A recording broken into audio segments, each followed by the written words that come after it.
السلام علیکم دوستوں، میرا نام عمران نثار ہے اور میں جسٹ آپ سے ایک کوئک تھاٹ شیئر کرنا چاہ رہا تھا کہ ہماری زندگی میں چھوٹے چھوٹے کاموں کی بڑی اہمیت ہے. اچھا، وہ اس کو ہم اتنا ویٹیج نہیں دیتے، جس کی وجہ سے ہم لوگ تھوڑا سا اپنے کاموں کو پائے تکمیل تک پہنچانے میں مشکلوں کا سامنا ہم نے کرنا پڑتا ہے. مثال کے طور پر میں آپ کو ایک مثال دوں کہ قدرت کا اصول ہے کہ آپ کی جو پورے دن کی عبادت ہے وہ 5 نمازوں سے پوری ہوتی ہے. ایک دن میں 5 نمازیں. اچھا، اس کو مزید اگر بریک اپ کریں تو 5 نمازیں اس میں فجر کی نماز جیسے ہے، اس میں 2 رکعت فرض ہے. اب 2 رکعت فرض کا مطلب یہ ہے، اب میں مثال کے طور پر سوچوں کہ یار میں اگر 3 رکعتیں پڑھ لوں تو میرا بھی فائدہ ہے اور اللہ تعالیٰ بھی خوش ہو جائیں گے، جبکہ ایسا نہیں ہے. 2 رکعت ہی میرے اوپر فرض ہیں اور وہ 2 ہی میں نے پڑھنی ہے.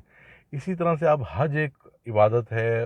حج کی عبادت کو اگر آپ سمجھیں تو بیسیکلی مختلف اوقات میں مختلف جگہ پہنچنے پر ایک ترتیب سیٹ ہوئی ہوئی ہے، جس کی بنا پر حج کمپلیٹ ہوتا ہے کہ اس ٹائم پہ آپ نے مینا میں پہنچنا ہے، اس ٹائم پہ مزدلفہ میں پہنچنا ہے، اس ٹائم پہ مینا رہی کرنی ہے، اور سارے جو بھی اس کے پروسیس ہیں، اس ٹائم پہ احرام طواف کرنا ہے، پھر اس کے بعد کنکریاں، سارا ایک سسٹم ہے. اسی طرح سے سورج ایک ٹائم پہ طلوع ہوتا ہے، سورج ایک ٹائم پہ غروب ہوتا ہے. اچھا، کسی کو اگر آپ نے 100 تک گنتی یاد کروانی ہے تو کہنے تک ایک بچے کو 100 تک گنتی یاد کروانی ہے، جبکہ وہ گنتی 1 سے شروع ہوتی ہے. اب مثال کے طور پر چائنا نے ترقی کی ہے، اتنا بڑا ورلڈ اکنامک لوگوں کو نظر آ رہا ہے. چائنا پاکستان کے لگ بھگ ایک جیسے ایج میں ہی آزاد ہوا تھا. تو وہ ایک بڑی مثال مشہور ہے کہ کچھ لوگ چائنا گئے، انہوں نے دیکھا کہ کچھ عورتیں بھٹی میں کچھ بھون رہی ہیں.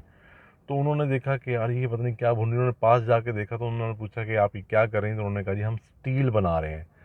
یہ کیسے؟ اس نے کہا جی ہمیں یہ طریقہ آتا تھا خاندانی طور پر، اور ہم نے یہ روزانہ سٹیل بناتے ہیں، پورا دہاڑی لگا کر وہ لکڑیاں اکٹھے کر کے بھٹی میں جلاتی تھیں، اور کوئی 4 5 6 کلو 10 کلو 15 کلو سٹیل روزانہ بنا لیتی تھیں، اور وہ ایک ٹرک والا آتا تھا، وہ لے جاتا تھا، اور اس کے بدلے میں ان کو کچھ سامان مل جاتا. تو چائنا کی جو ترقی ہے وہ بھی بیسیکلی یہیں سے ہے. اسی طرح سے آپ اگر ایک اسکول ٹیچر ہیں یا آپ کوئی بھی ٹیم کو لیڈ کر رہے ہیں تو آپ ہمیشہ فوکس رہتے ہیں اپنے شائننگ سٹارز کے اوپر، ٹھیک ہے. جبکہ اگر آپ اپنے جو آپ کے بیک بینچرز ہیں یا آپ کی ٹیم کے نان پرفارمر ہیں، اگر گروپ کے اندر آپ ان سے ڈسکشن کریں گے تو اس کا بینیفٹ یہ ہوگا کہ جو شائننگ سٹارز ہیں یا جو پرفارمرز ہیں وہ ویسے ہی پرسیو کر لیں گے. تو آپ کو ان پہ محنت کرنے کی ضرورت ہے جو آپ کے پرفارمر نہیں ہیں. تو بیسیکلی چھوٹا کام جو ہے نا اس کی بڑی اہمیت ہے زندگی کے اندر. چھوٹے کام آپ جتنے زیادہ کرتے جائیں گے آپ اتنا زیادہ آگے بڑھتے جائیں گے، اور کوئی بھی بڑا کام ہے اس کو بریک اپ کر کے جب تک ہم چھوٹے چھوٹے کاموں میں کنورٹ نہیں کریں گے تب تک ہم یہ نہ اپنا بڑا آبجیکٹیو اصول کر سکتے ہیں، اس کا اصول ناممکن ہوگا کہ ہم اپنا بڑا آبجیکٹیو پورا کر لیں. تو ایک تھاٹ تھی میرے ذہن میں نے کہا آپ سے ڈسکس کرنا چاہیے. تو اپنی زندگی میں چھوٹے کاموں کی اہمیت کو ذہن میں رکھیں.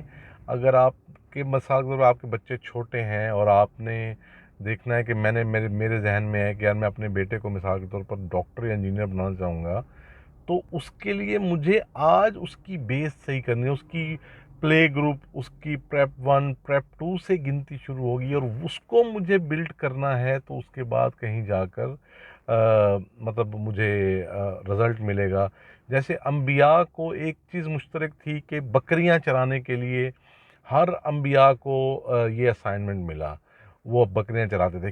اس کی کیا وجہ؟ بیسیکلی دیکھیں، اصول یہ تھا کہ بکری ایک ایسا جانور ہے جو اپنی مرضی سے چلتا ہے. آپ نے دیکھا ہوگا کہ اس کو سہلانا اتنا آسان نہیں ہے، کیونکہ اللہ تعالیٰ کو پتہ تھا کہ ان انبیاء نے جا کر لوگوں کو تبلیغ اسلام کا کام کرنا ہے اور ان کو شدید قسم کے ریزسٹنس آنے والی ہے. تو ان کا ٹیمپرامنٹ ڈیولپ کیا گیا چھوٹے کام کروا کر. مثال کے طور پر نبی کریم صلی اللہ علیہ وسلم